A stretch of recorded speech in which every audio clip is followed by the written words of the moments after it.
Orang kita kalau cari makan standarnya 3: lama, banyak, murah. Bahkan dengan terakhir kalau dapat perai.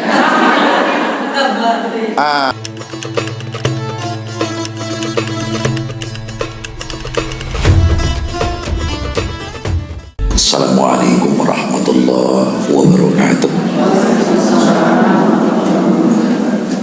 Alhamdulillahirabbil alamin. Alladzi lam yalid wa lam yulad wa lam yakul lahu kufuwan ahad. Lahul mulku wa lahul hamd, yuhyi wa yumiitu wa huwa ala kulli syai'in qadir. Asyhadu an la ilaha illallah wahdahu la syarika lah. Wa asyhadu anna Muhammadan abduhu wa rasuluhu sallallahu alaihi wasallam la nabiyya ba'dah. A'udzu billahi minasy syaithanir rajim. Bismillahirrahmanirrahim. Wa laqad karamna bani adama wa qala laqad khalaqnal insana fi ahsani taqwim tsumma radadnahu asfala safilin. Sadaqallahul azim. Sama kita hormati, kita banggakan Ibu Direktur, tentu bersama-sama dengan seluruh kita yang berhadir. Sangat-sangatlah tidak mungkin dipanggil sebut satu persatu. Semuanya muslimin muslimat, hadirin hadirat saya hormati. Pertama tentu kita awali dengan manjatkan puji dan syukur kehadirat Allah Subhanahu wa taala, Tuhan yang menguasai segala alam. Tidak selembar daun pun yang jatuh tanpa diketahui dan izinnya. Maka termasuklah pada pagi yang sangat cerah ini, mendung tapi sejuk, kita dapat berkumpul di masjid yang kita cintai ini, yang kelihatannya adalah dalam rangka melaksanakan satu program rutin di RSUD kita. Tapi yang terpenting pada pagi hari ini kita syukuri, kita dipertemukan dalam dua hal. Pertama, dipertemukan dalam masjid.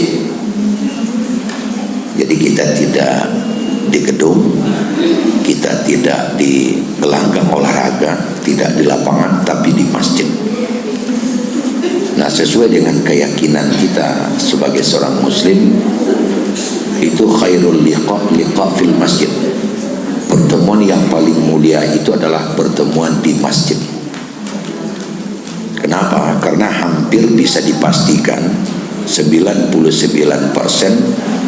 orang yang berkumpul di masjid itu sedang beribadah. Karena dalam sejarah belum pernah ada yang sepakat untuk berkelahi tapi ngambil tempat di masjid.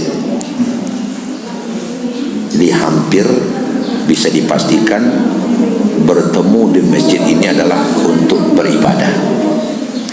Mudah-mudahan kita semuanya berada dalam kerangka ibadah, dan ibadah kita dibalasi oleh Allah dengan balasan yang berlipat ganda. Yang pertama. Kemudian yang kedua, sambil mengurus tempat duduk yang tepat ya. Jangan sampai yang telah duduk pada tempatnya sempat tertipu sehingga ada ketinggalan mendengarkan penyampaian. Yang kedua, kita syukuri kita dipertemukan dalam majelis ilmu. Kita ingat Rasulullah berkata, man kharaja fi talabil ilmi fahuwa fi sabilillah hatta yarji'. Siapa yang keluar untuk menuntut ilmu, maka orang itu dinobatkan sama dengan fi sabilillah sampai selesai, sampai kembali. Jadi kalau seandainya ada di antara kita yang dalam masjid ini tanpa kecuali yang meninggal pada saat saya menguraikan materi, itu syahid, mati syahid. Nah, kalau syahid tentangnya adalah langsung masuk surga. Jadi saat yang paling berbahagia dan saat yang paling mulia itu adalah saat fi thalabil ilmi, saat menuntut ilmu. karena sama dengan orang yang perang melawan orang kafir. Ada kejadian, ada di mana di Sumatera Barat, di mana di Batu Sangkar, dan juga di rumah sakit. Saya sedang berikan ceramah di RSUD Batu Sangkar. Jadi ada yang duduk agak jauh, meninggal dia sedang mendengarkan ceramah. Dia tidur-tidur kayak begini, langsung lewat. Ya sekira-kira jam segini pula lah. Makanya kalau ada yang tidur saya nggak tanggung jawab juga. Tapi kalaupun meninggal itu syahid, langsung masuk surga. Saya yakin semua kita masuk surga, semua kita ingin masuk surga. Berarti nggak apa-apa syahid. Mau hari ini?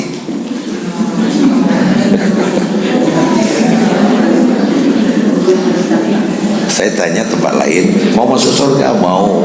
Berarti mau saya? Mau. Bisa hari ini? Jangan dulu lah. Itu yang pertama kita syukuri. Kemudian yang kedua tentu kita berselawat untuk Nabi kita Muhammad sallallahu alaihi wasallam. Allahumma shalli ala Muhammad wa ala alihi washabihi ajmain.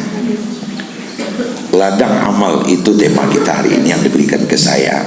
Saya mulai dari sini. Belum ada seorang insinyur perikanan, insinyur peternakan, ataupun siapa saja yang berani menyebutkan bahwa jumlah makhluk hidup di dunia itu, di alam itu sekian buah. Belum ada itu.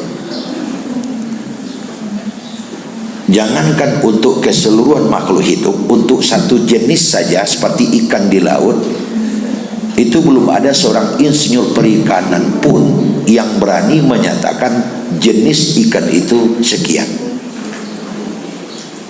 Apalagi binatang di darat atau mungkin makhluk yang ada di dalam perut bumi. Penyebabnya apa? Karena saking banyaknya. Bahkan dalam rentan waktu belakangan ini itu masih ditemukan jenis makhluk baru. Untuk di hutan Papua itu ditemukan sejenis kera, tapi tingginya 5 cm. Itu sudah beranak pinak itu. Dia kera, persis kera kayak di air mancur itu. Itu baru ditemukan. Dan banyak sekali dia loncat-loncat dari daun ke daun, persis kera, berbulu, juga berbunyi kecil. Dan kita yakin masih banyak lagi makhluk-makhluk di hutan belantara yang belum ditemukan, saking banyaknya. Begitu juga kita terjun ke laut, masih banyak jenis ikan yang belum sempat ketemu oleh manusia. Karena ada ikan itu yang hanya berada setengah kilo dari dasar laut. Coba kalau laut itu dalamnya 1 kilo, siapa yang bisa dan siapa yang mampu untuk menyelam sedalam itu dan alat secanggih itu? Jadi banyak sekali makhluk itu. Nah, namun kajian kita hari ini agar nyambung, satu makhluk itu bernama manusia kita. Nah, hampir seluruh para ilmuwan mufasir sepakat dari seluruh makhluk yang ada itu, kalau dicoba untuk membanding dengan manusia, katanya begini: seluruh makhluk selain manusia kita ikat jadi satu. Nah, kita ikat jadi satu, kemudian masuk karung. Kemudian manusia sendirian diikat pula jadi satu, lalu dinaikkan ke timbangan kayak timbang emas atau lambang pengadilan itu. Manusia kanan selain manusia kiri itu akan tetap lebih berat kepada manusia bobotnya. Nah, kenapa? Karena memang sang pencipta sejak dari dulu telah menetapkan begitu. Ayatnya tadi sudah saya bacakan, laqad khalaqnal insana fi ahsani taqwim. Manusia itu adalah makhluk yang paling unik, paling mulia, paling serbawah. Itu keistimewaan yang ada pada manusia. Bahkan kalau disebut manusia itu adalah makhluk yang paling mulia, kemuliaan manusia melebihi malaikat sekalipun. Kita masih ingat Ada guru kita yang cerita di saat Nabi kita pergi raun-raun ke langit sangat Isra dan Mi'raj, itu nyampe di langit yang ketujuh, Jibril kan bilang sama Muhammad, perjalanan kita belum habis sampai di sini, masih ada satu tingkat lagi, namanya mustawa. Terus gimana? Untuk ke mustawa itu Muhammad, kami malaikat nggak boleh. Nah, oleh karena itu silakan kau naik, saya tunggu di sini. Naiklah Muhammad ke atas. Nah, nyampe di atas itulah Nabi langsung berkata, at-tahiyyatul mubarakatuh sholatu thayyibatul lillah. Lalu Allah menjawab, assalamualaikum ayyuhan nabi wa rahmatullahi wa barakatuh. Apa itu? Tahiyat di saat sholat. Makanya as-salatu mi'rajul mu'min. Sholat itu sama dengan mi'rajnya orang mu'min. Saat kita tahiyat sama halnya kita sedang berada di langit yang ketujuh. Nah, itu kita tinggalkan. Itu 4 SKS itu. Kita tinggalkan aja itu. Jadi ada satu tempat manusia bisa nyampe, malaikat nggak boleh. Kenapa? Karena manusia lebih daripada malaikat. Nah, itu diantara yang menyebabkan atau yang melatar belakangi manusia itu lebih istimewa dari segalanya. Namun yang menjadi titik tumpu pembahasan kita hari ini adalah manusia itu memang makhluk paling. Manusia itu paling pintar tapi paling bodoh. Manusia paling kuat tapi paling lemah. Itu saja. Manusia paling kuat, kekuatan yang ada pada manusia mengalahkan yang terkuat. Coba lihat, manusia nggak bisa terbang, tapi akhirnya manusia mampu terbang mengalahkan burung. Betul tidak? Manusia nggak bisa menyelam di laut, tapi akhirnya manusia bisa menyelam dengan kemampuan yang ada pada dirinya mengalahkan ikan paus sekalipun. Manusia nggak bisa terbang seperti burung, tapi akhirnya bisa mengalahkan burung. Bahkan terbang berhari-hari dari Washington ke Jakarta itu 21 jam udah mendarat. Tidak ada burung yang mampu terbang selama itu. Bahkan kemampuan yang ada pada diri manusia seperti itu akan makin tetap berkembang. Kita sedang menunggu ya. Tahun 70-an kita banding dengan 50-an. 50-an itu masih ke Mekah itu 8 bulan. Kenapa? Kapal laut. Jadi ada yang mau berangkat ke Mekah, anaknya baru lahir, nyampe di rumah udah dikejar oleh anak. Tapi terus berkembang 60-an 3 bulan, udah agak cepat. Hari ini 40 hari. Tahun 80-an itu masih transit di Kolombo, misi bahan bakar. Ada kejadian waktu itu. Tapi hari ini naik BIM langsung landingnya di Jeddah, hanya 8 jam. Tahun 2024 kalau Tuhan mengizinkan, Jerman sedang merakit pesawat khusus untuk mengakomodir jamaah haji. Itu nanti insya Allah kalau memang terbukti, Indonesia Jeddah hanya 4 jam. Rasain itu. Jadi kalau lampai jam ke Makkah sesuai Bu Direktur, orang-orang tua menyebut nyepi Jumat ke Makkah balik hari bisa.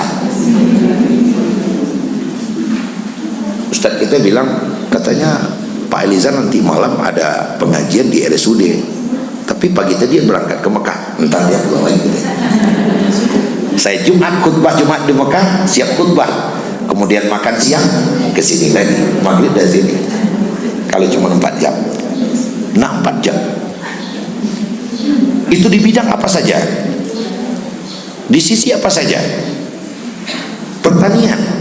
Anak-anak kita sekarang di ITB, karena ada anak kita di situ, sedang berusaha untuk, mungkin ada yang alumni ITB, sedang berusaha untuk memanage di laboratorium itu padi. Sudah ada yang usianya 1,5 bulan.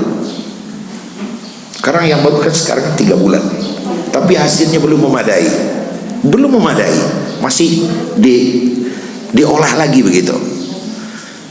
Saya yakin kalau 1,5 bulan nanti padi itu bisa panen, itu Solo penghasil padi terbanyak, beras terbanyak, bisa beberapa kali lipat itu hasilnya.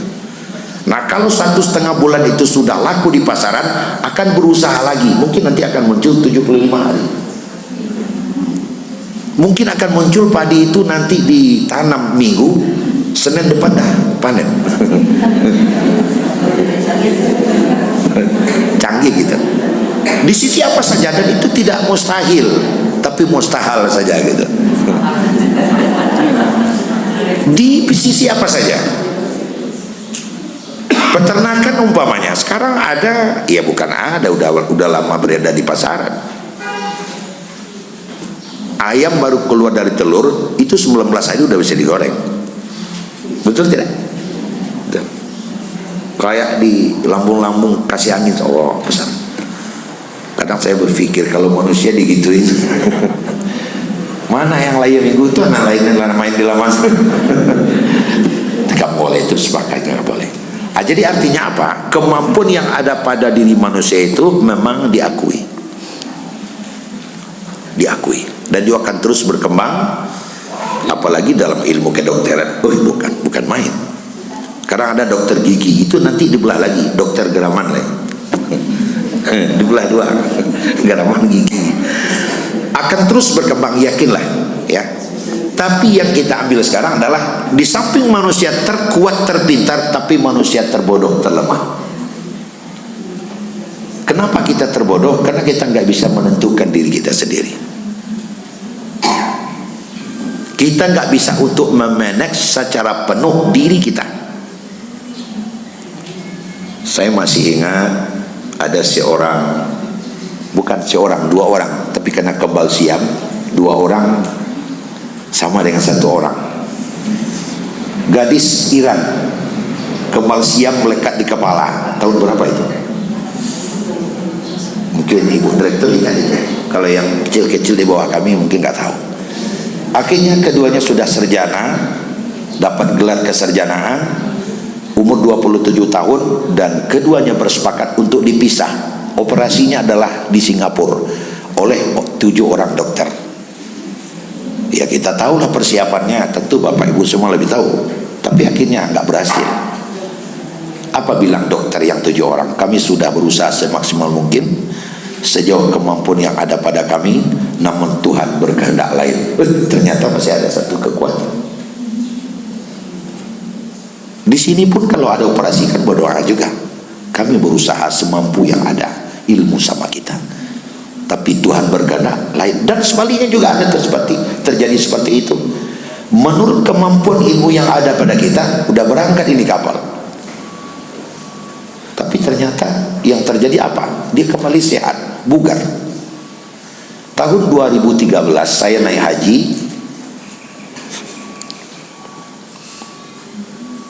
Itu ada satu regu berasal dari pesisir.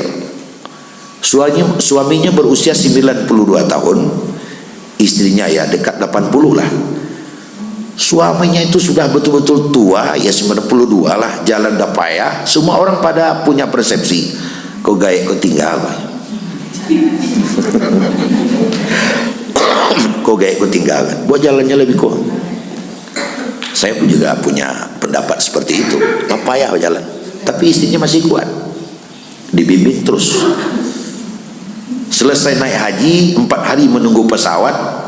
Hari yang kedua, pintu kamar saya diketuk. Assalamualaikum. Waalaikumsalam. Pak Ketua, benar Pak Ketua, kamar 115 meninggal. Innalillahi wa inna ilaihi raji'un. Benar juga pendapat orang. Saya ke situ, ternyata meninggal siapa? Istrinya yang meninggal. Nah enggak ya, kok meninggal? Ya madah kayak enggak meninggal dia. Mulai semenjak istrinya meninggal, dia kuat. Karena nggak ada yang bimbing lagi, dia kuat. Sampai pulang, nyampe di rumah 1 bulan kami ngadakan pertemuan PDG 11, kloter 11 waktu itu. Saya datang ke situ, bapak itu tambah sehat. Konon kabarnya setahun setelah itu beristri lagi dia. Dia untuk teman hidup lah gitu ya. Allahu Akbar, Allahu Alam. Di atas kemampuan kita yang ada adalah yang maha menentukan. Persepsi kita sangat lemah. Kita sangat lemah manusia. Tidak bisa kita menentukan diri kita sendiri. Tidak bisa. Itu di sisi itu kita sangat lemah. Dan kita sangat bodoh. Sangat bodoh kita. Bahkan kelemahan yang ada pada diri manusia itu melebihi makhluk terlemah sekalipun. Kita lebih lemah daripada laba-laba. Ini seisi masjid masuk saya sentiang lelawah pada awak. Apa sih buktinya? Laba-laba kepingin buat rumah, nggak pernah beli kawat ke Gunung Sayur. Ada tak? Bapak iko lawah beli kawat dari tidak ada. Dia bisa bikin sendiri rumahnya, rumah plus ruko, karena yang datang langsung terjaring buat makan. Manusia sepintar apapun dia tetap butuh orang lain. Bahkan makin tinggi status sosial seseorang, kok dia makin butuh orang lain. Pak Jokowi bisa nyetir tak? Pak Alizar pakai menak bisa nyetir? Bisa. Saya bisa nyetir sejak dari kelas 4 kelas 1 SMA sudah bisa nyetir saya, tapi saya punya sopir. Tapi kalau di hari libur saya nyetir sendiri. Makin tinggi status sosial kita, kita makin butuh orang lain. Itu harga mati itu. Jadi harga mati bukan NKRI saja. Tidak ada satu kerjaan pun yang kita di saat mengajarkan kerjaan itu tidak butuh orang. Saya pernah berikan pengajian tempat lain, ada seorang ibu menunjuk, aduh ya, atul buang air je. Dia bilang buang air nggak butuh orang. Saya tanya lagi balik sama ibu, ibu buang airnya di mana? Di WC lah. WC siapa yang buat? Ya tukang, berarti tukang orang juga kan. Hari ini saya ngomong di depan bapak dan ibu, teman-teman, rekan-rekan sekalian, adik-adik, anak-anak sekalian, saya ngomong saya hebat. Nggak hebat saya, karena saya butuh kita semua. Coba kalau ngomong sendiri pasti nggak laku, paling diikat. Kok pakai menak lah mulai mah. Jadi kita saling membutuhkan. Saya di Kementerian Agama Padang Panjang kepala, saya tidak akan berarti apa-apa tanpa jajaran saya. Itu sinyal yang kuliah kita tadi tahu betul itu. Saya tidak akan berarti apa-apa tanpa adanya yang ngurus di bawah. Oleh karena itu saya harus menghargai yang di bawah.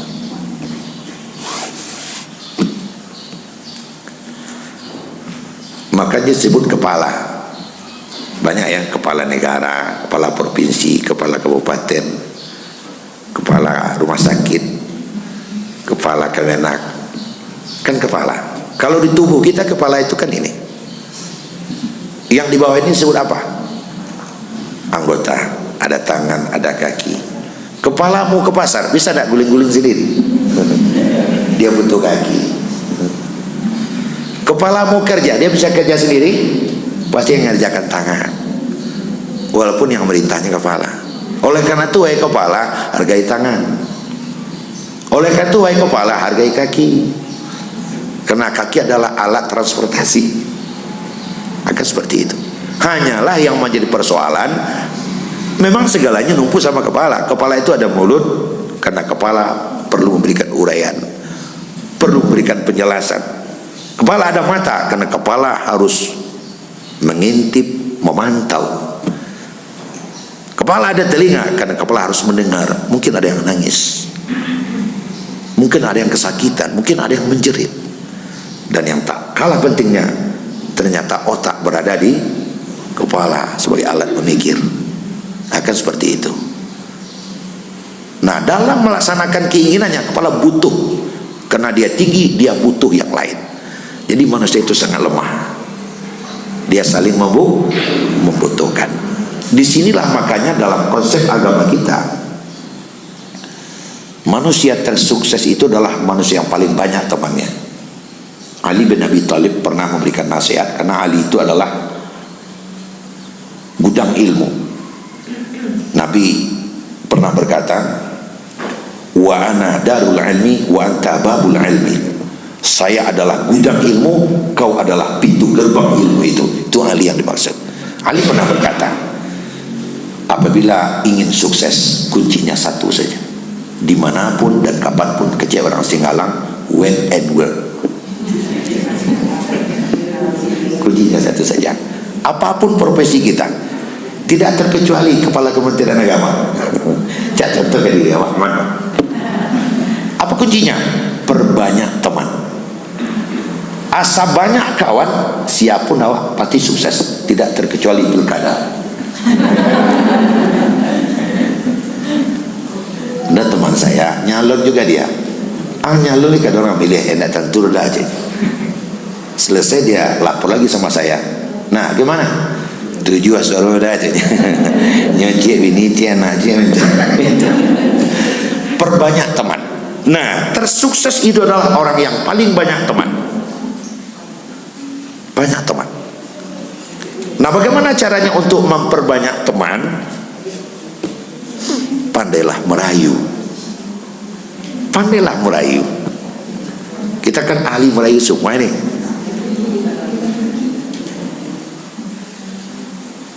Dengan apa merayu itu? Nah, ternyata alat untuk merayu itu dua saja. Pertama al-aqwal, yang kedua al-af'al. Ada berupa kata-kata, ada berupa perilaku. Itulah dia akhlak. Jadi untuk memperbanyak teman, alat yang paling canggih itu dua ini, kata dan perbuatan. Al-aqwal berupa kata-kata, al-af'al berupa perbuatan. Oleh karena itu pelihara katamu dan pelihara perilakumu. Nah, ternyata memang kita lihat orang yang memiliki bahasa yang bagus, pilihan kalimat yang tepat, kok temannya banyak ya? Banyak temannya. Saya melihat bahwa rumah sakit adalah ladangnya. Karena tidak ada orang yang tidak hajat ke rumah sakit. Tidak terkecuali saya. Kenapa? Karena ada dua yang tidak pernah berpisah. Di mana ada sehat, di situ ada sakit. Karena hidup itu adalah pergantian siang dan malam, hitam dan putih, sakit dan sanang.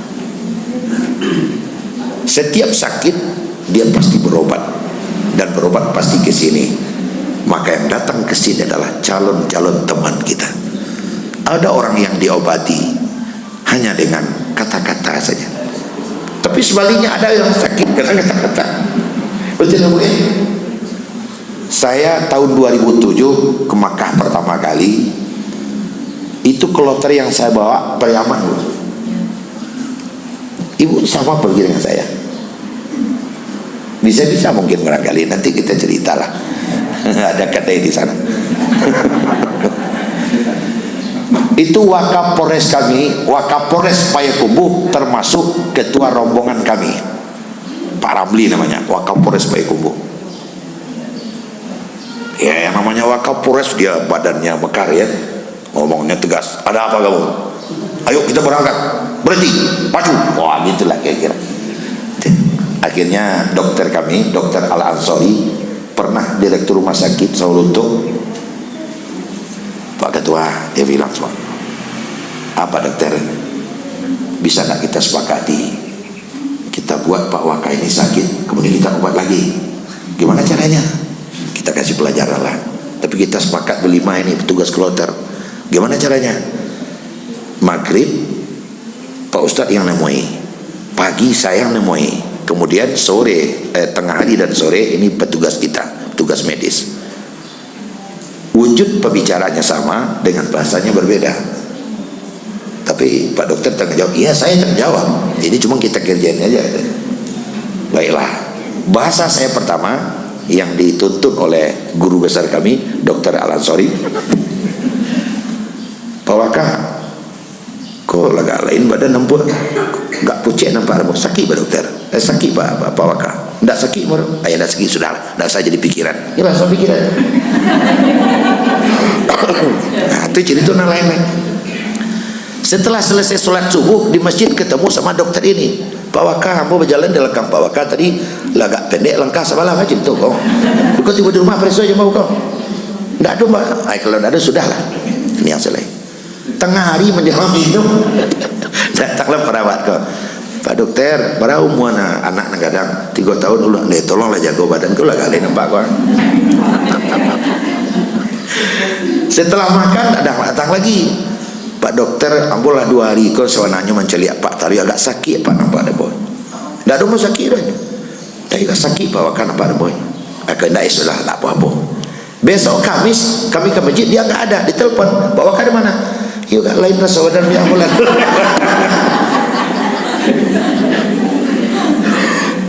Langsung sarung nak ke masjid 2 hari. Iya sebenarnya buya nyambung mau cari di kacau tadi juga pucik mana. Langsung dia tidur. Nah hari yang ketiga datang halan besok. Aduh jangan, jantung rancak kau. Nak, ayo sedih. Lah siap lo lihat. Di situ ada celah. Rumah sakit itu ladang amal. Ladang amal. Makanya dalam agama kita itu ada konsep. Ada 6 kewajiban kita. Satu diantaranya adalah i'adul marid, melihat orang sakit. Apa tugas kita ketika melihat orang sakit? Besarkan hatinya, berikan harapan ke dia. Lawan hari sakit lagi kau, kau yo bayu orang kayak dulu 2 hari suka matinya. Istri tambah sakit lagi. Jadi, kalau bayu kau lain sasano mak kau mak. Orang kayak dulu pas bantu aku 2 hari mati sekali. Abarang ke lah dia. Tapi kau tidak ada masalah. Itu tidak ada masalah ada kau nya. Paling kau sore tagak apa? Kau pencalian pasal tagak gini. Langsung lari kayak itu sekali. Nah harapan yang seperti itu adalah ladang bapak dan ibu. Ada yang datang melahirkan beranak ibu lelimu tu anak tadi saya tidak boleh. Tu anak si ibunya lagi itu anaknya. Sebenarnya kita memiliki kaya bahasa kita. Umpamanya ada satu tempat di sini dilarang buang air. Satu itu, wujudnya kan sama itu. Yang buang air di sini hanya orang tolol. Ini bukan tempat buang air. Ada yang paling parah lagi. Yang buang air di sini hanya wow kecil. Jadi ada kaitan juga dengan rumah sakit kita Pak Midas Ilyas almarhum. Saya kalau baca Pak Midas Ilyas, saya ingat Pak Suirsam, ingat rumah sakit. Jadi di belakang rumahnya itu orang sekeliling buang sampah, berbagai macam pamflet dibuat, spanduk dibuat, nggak pernah diindahkan oleh masyarakat, dibuang terus. Akhirnya dia buat satu kalimat. Ada yang sudah bawa asoy berisi sampah dari rumah, dia bawa lagi pulang. Apa yang dia buat di situ? Dia buat doa, ya Allah, tunjukilah orang yang buang sampah di tempat ini ke jalan yang lurus. Amin. Itu yang dia buat. Akhirnya nggak jadi buang, dia bawa lagi pulang. Kan bagus kan? Yang buang sampah sih tidak bau tak aja. Mungkin campan orang sampahnya. Aku ketujuh orang aja. Ya Allah, tunjukilah orang yang buang sampah itu ini ke jalan yang lurus. Alah, lama dulu saja seperti itulah kira. Makanya dalam Al-Quran itu banyak sekali ungkapan qaulan laina, perkataan yang lembut, qaulan sadida, perkataan yang jujur, qaulan ma'rufa, perkataan yang menyenangkan. Itu semuanya adalah garis lurusnya adalah pergaulan. Kaum muslimin muslimat, rekan sekalian yang saya hormati, ada 2 istilah tengah-tengah kehidupan di dalam berkomunikasi, kalah dan mengalah. Itu beda.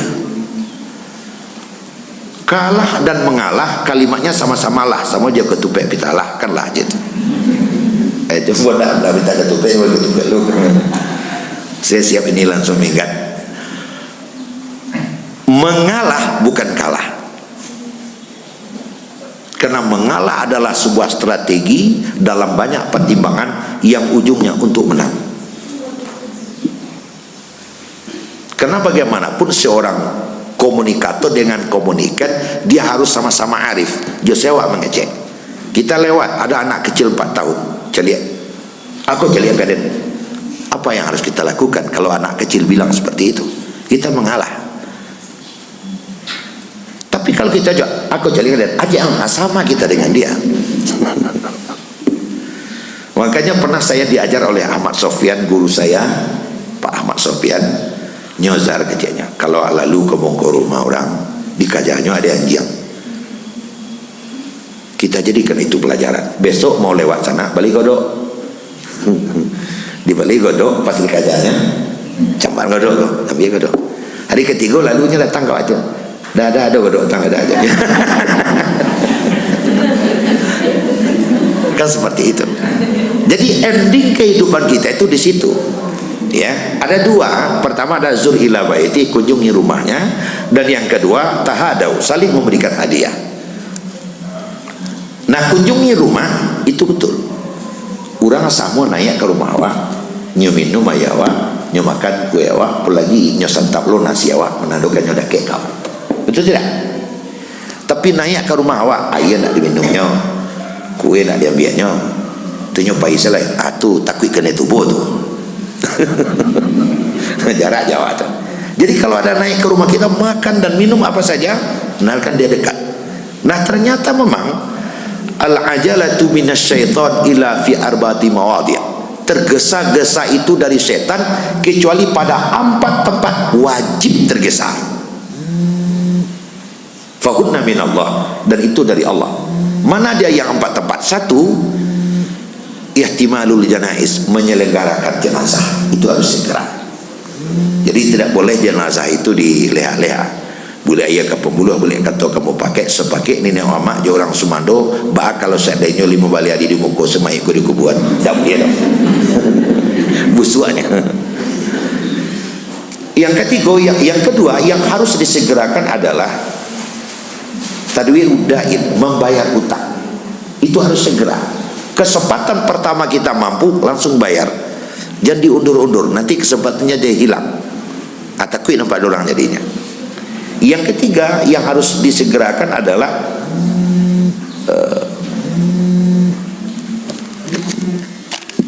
yang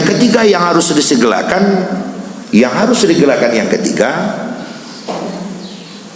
ini dia, it'amud dhaif, memberi makan tamu. Itu harus segera, memberi makan tamu. Ini yang sekaitan dengan kaji kita. Masuk kita yang keempat dulu. Yang keempat yang harus disegerakan itu tazwi'ul mar'ah, mencarikan jodoh sama anak yang sudah patut dijodohkan. Kena cari surang apa? Balik kerja jadinya. Anak kita ambil yang terkait dengan kita, memberi makan tamu, memberi minum tamu. Jadi kalau ada tamu datang ke rumah kita, assalamualaikum, waalaikumsalam, silakan duduk. Jangan ditanya sama dia, mau minum? Pasti dia jawab, enggak, ya ludah lagi gitu. Setelah duduk sebentar, waduh, sama siapa? Sendirian. Waduh, jauh sendirian. Itulah bo dari Pitalah berjalan saya tu nak dua je hilang loh, jalan cuma kembali. Sebentar yuk, ambil air ke belakang. Ambil air ataan. Dia repot-repot nyawa itu. Mau diminum apa tidak, itu adalah giliran yang ke-37. Kewajiban kita menaruhkan air. Tidak katanya. Dia yang seorang berjalan dari kubu Karambia kembali tadi tu nak do je nak do tu besi kau tu malah jam 2 balik ni. Kami minum dak tanya lu pastinya awi tu. Taruh segera. Patut dia makan, patut jam makan, dia makan. Kalau hanya jam minum dikasih minum. Akan seperti itu kalau kita ada tamu. Ini udah pas ini. Ya, belum tentu kau ya letibona. Ya kan eko. Jadi jalan-jalan ke Biaro, tiba di Biaro awak tiga kau sayang rumah sakit kamu, lentet tahu ya tiba. Itu pentingnya tu. Tapi bagi kita yang datang ini kita juga harus menenggang. Mentang-mentang wak dia layani orang jalan tiangan lawan. Kalau minum ditaruh dia orang harus dihabiskan. Tinggal diikut galis kata. Tapi kalau makan dikasih orang, ambil berapa yang dibutuhkan. Kau enggak? Dia makan sambal sampai macam nasi secakuang, sayur cukup peranci sepiring. Silakan makanlah. Betulan mak ada kerjaan di dapur. Ya mak, nggak apa-apa. Setengah jam balik mak tu licin sadonya. Sambal pe macam habis nasi secampur hilang. Saya ujuk peranci mungkin cuma susah aku. Kayak begitu sepeninggal kita orang bicara deh menyasar dan kiro kabau de bawa singgah mari. Hampirnya sadonya. Jadi saling lah ya. Kemudian yang dimaksud tadi kan tahadau, saling, itu adalah kunci pergaulan. Saling memberi hadiah, saling memberi pemberian. Kita di rumah sakit kan sering, kan ada undang-undang tidak tertulis. Bu direktur tahu betul itu. Coba sambung ya, saya akan bacakan awalnya. Sianan majak minum. Nah ini itu semua. Itu tidak ada perdanya, nggak ada itu. Cuman itu sudah sepakat saja. Ulang balik. Sianan majak minum. Nyobaya. Siapa traktir nyobaya. Nah kalau kita sudah dibayarkan teman, kita pasti berpikir itu. Bilolo membahayakannya kan seperti itu. Terjadilah saling. Kadang malah orang tidak berpikir, ya, tidak berpikir. Kadang ikan dapat pada umpanan nawak lemparkan. Wah majak minum pical sepiriang. Besok ketemu di Bukit Tinggi, kita yang diajak makan di Simpang Raya. 2 kali lipat picalnya kan naik. Orang tidak nimbang itu, tapi salingnya. Cuma cie kawan ada nama ada lah 3-0 kan.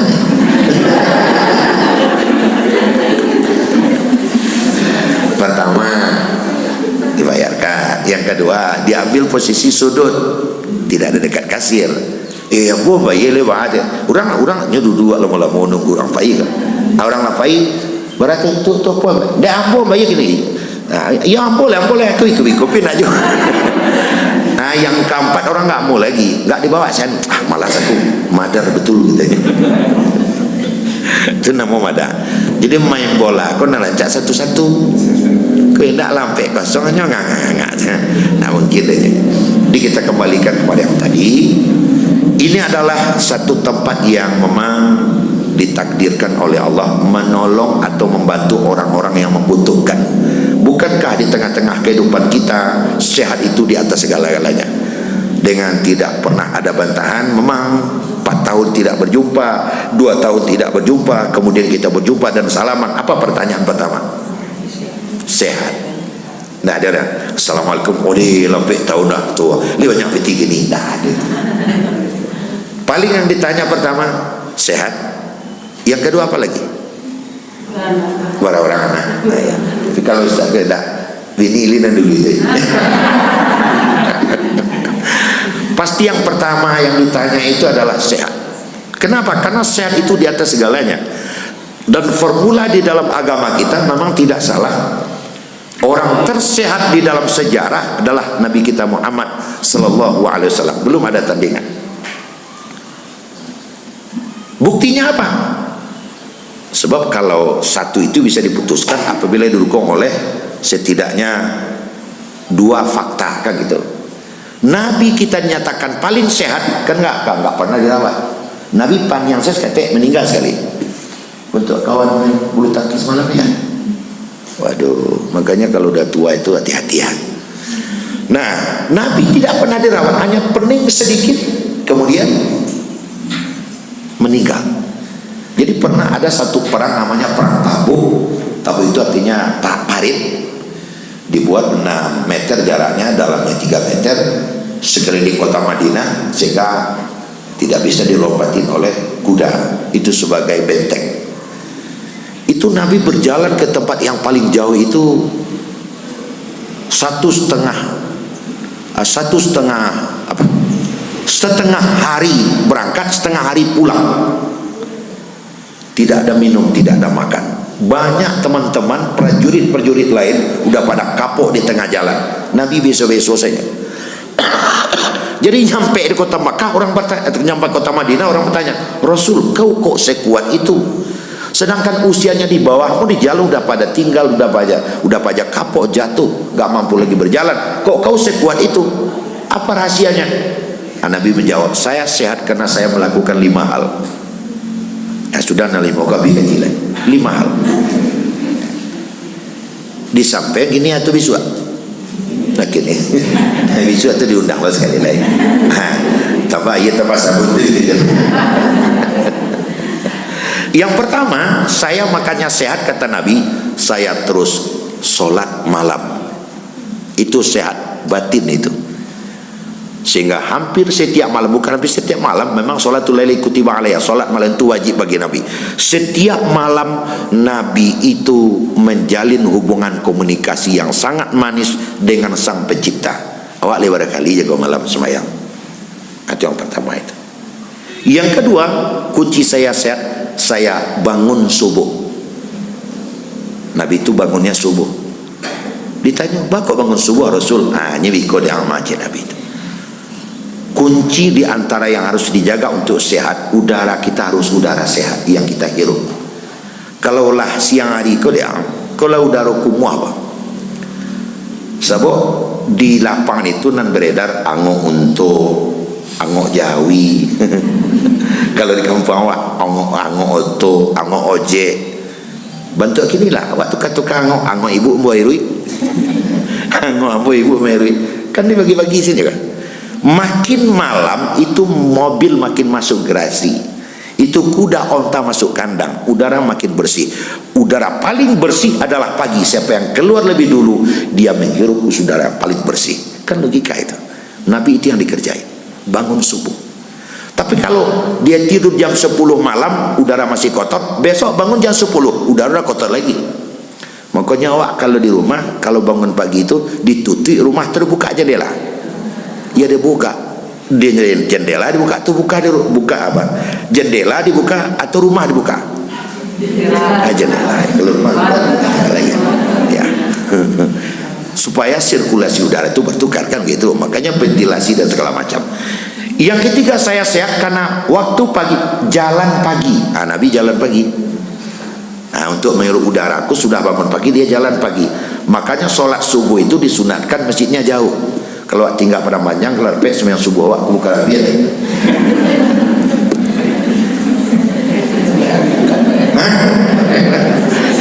Bukan dia.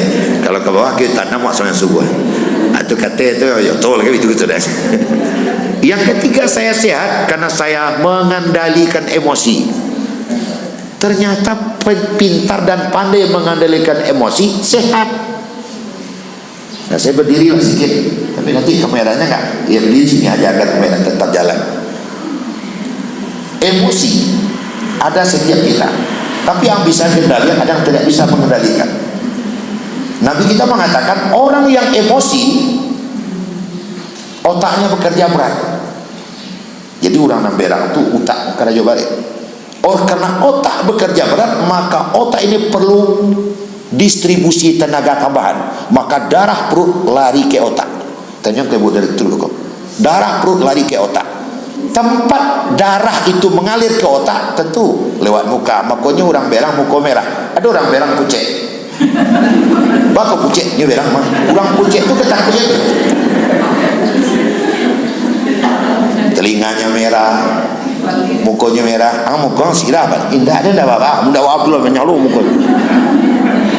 Kalau kucing ketakut itu. Nah, kalau ini tidak dikendalikan, sirkulasi darah terlalu banyak kotak, dia menggigit. Kan ada orang berang menggigit. Orang menggigit dua macamnya. Pertama berang, kedua kedinginan. Kalau itu masih dibiarkan, dia akan pingsan, jatuh. Ada enggak orang berang sampai pingsan? Ada. Pingsannya. Kenapa pingsan? Tidak seimbang lagi darahnya. Tidak seimbang sirkulasi darah dan kepala lagi. Nah, setelah itu adalah bentuk metabolisme tubuh di dalam mengendalikan emosi. Kalau dia tidak pingsan, ini darah bisa tembus ke kepala, maka dia pingsan. Setelah pingsan kan nggak ada marah lagi, karena nggak sadar lagi, darahnya normal kembali. Setelah normal senormalnya dia siuman, marah naik lagi, gitu terus. Ini kalau terlalu sering dibiarkan, maka orang itu akan sangat mudah dan gampang ditulen oleh hipertensi. Ada seorang orang sakit itu berbahaya. Makanya kendalikan marahmu. Saya dapat ilmu dari anak saya gitu. Makanya Nabi kita kalau marah dia akan mengendalikan marah. Bagaimana cara mengendalikan marah? Kalau marah kau tidak dilapen, buah ayo alapen lah. Diteju pintu tangga. Untuk ke pintu, kau ke bini bakal. enggak. Cara mengendalikan orang. Secara agama. Al-ghadabu nar. Marah itu adalah api. Api akan padam kena air. Makanya Nabi mengatakan manajemen marah, manajemen emosi. Kalau marah sedang duduk, berjalan wak. Kalau marah lihat botol, pindahkan cari kena lain. Jangan lihat botol, tak gigi botol dulu. Pergi main ke balai desa. Di balai desa ada acara, nampak ucuk bapak. Galak wak, turun berang wak. Kalau ada berang di rumah, waktu kok kami ucuk berang di rumah kok. Ketunggak ya. Nah, kalau berang di rumah, jalan dari rumah. Pergi main-main ke kantor lurah. Tibur kantor lurah, ada yang lucu-lucu. Turun berang wak. Takkan nak balik pulang. Nak balik pulang tekan awak berang bakar abali pisang. Pisang menyinjang sikop ini sikop ini supaya nampak dia. Apa pulang nyoba pisang nampak awak. Capek buat kopi je mah. Lah damai kan gitu. Damai. Itu manajemen perang. Tapi ada yang lapor sama saya, Ustaz. Saya sudah jalan, Ustaz. Sudah jalan Bu ya, tapi masih marah. Kalau sudah jalan udah pergi masih marah, berwudu. Pergi ke masjid dan berwudu. Karena kena air marahnya akan hilang. Lah berwudu apa berang baru salat.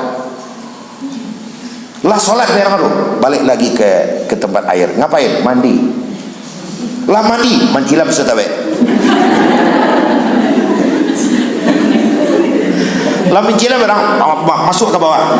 Hilang ke balo. Berang lamunyo sampai berang hilang. Jauh awang hilang. Itu manajemen menghilangkan marah. Tapi nggak nyampe gitulah, udah jalan dah habis dia itu. Itu kunci sehat Nabi yang keempat, mengendalikan emosi. Makanya kalau ada emosi yang mengundang emosi kita, tinggalin dulu. Kau indahnya emosi nyodo tarik nyetenju pintu, patah gigi. Jangan. Yang terakhir, ini dia. Saya makanya sehat kata Nabi karena saya mengendalikan perut, mengendalikan isi perut.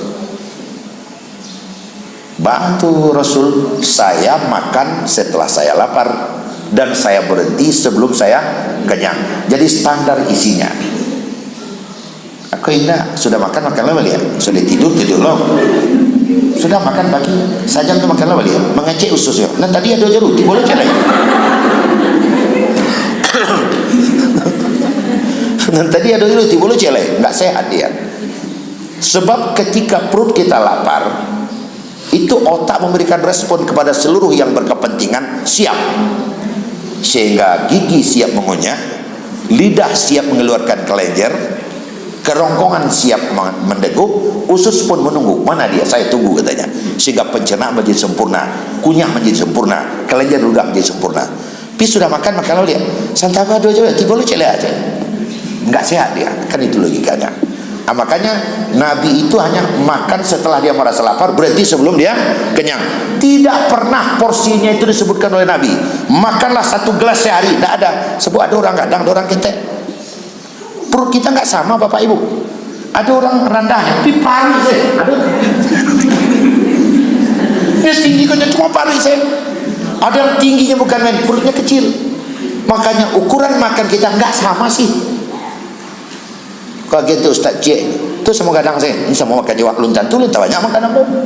Sesuai dengan, makanya kalau kecil Nabi awak sunat menjual nasi jo tangan. Kenapa? Karena berapa porsi mulut kita, kalau kunyah Rasul itu, kunyah sunnah itu sama dengan sunnah kita di Minangkabau. Mengunyah nasi jangan sampai mulut terbuka. Kalau mulut terbuka mengunyah nasi mencapak pesawatnya. Kalau mencapak itu dijanjang lalu ya. Apa caranya?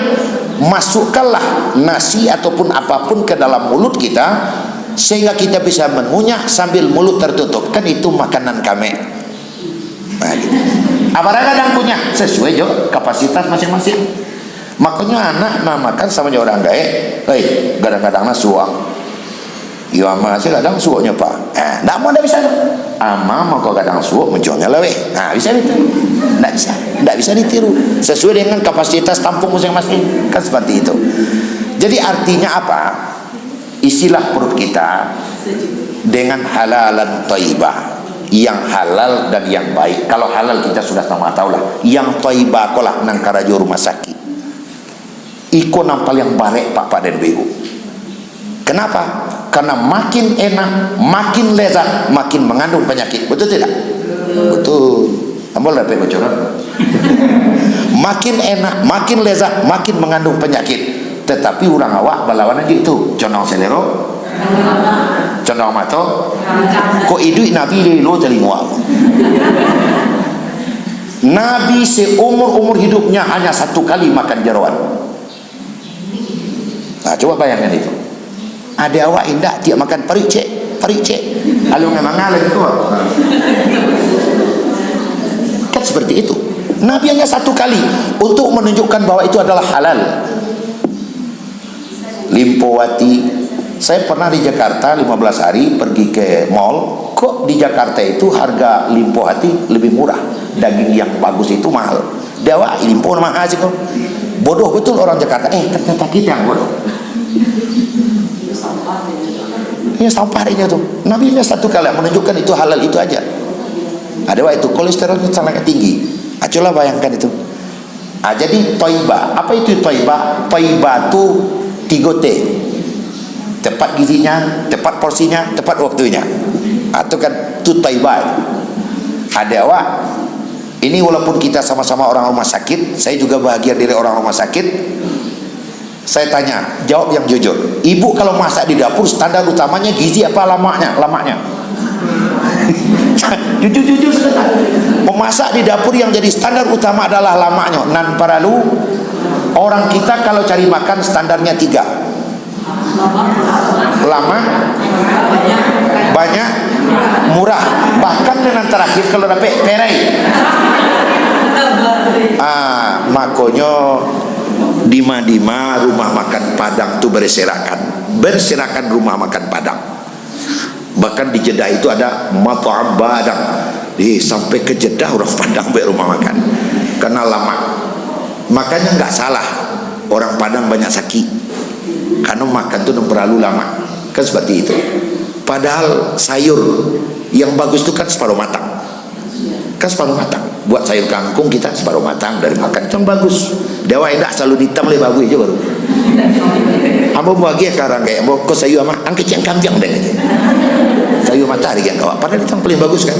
Nah, ini adalah kerjaan berat kita bersama-sama, tapi yang jelas atas usaha menghibur, memberikan penjelasan kepada setiap yang datang itu adalah amal kita semua. Jadi dari Bukit Tinggi ke Kilo 9 lalu pai Kapari Putih karena kontrak kita hanya sampai jam 9 maka mengaji langsung ditutup. Demikian, mudah-mudahan ada manfaat. Dirakit internet untuk kekasih. Cukup sekian, terima kasih. Wassalamualaikum warahmatullahi wabarakatuh.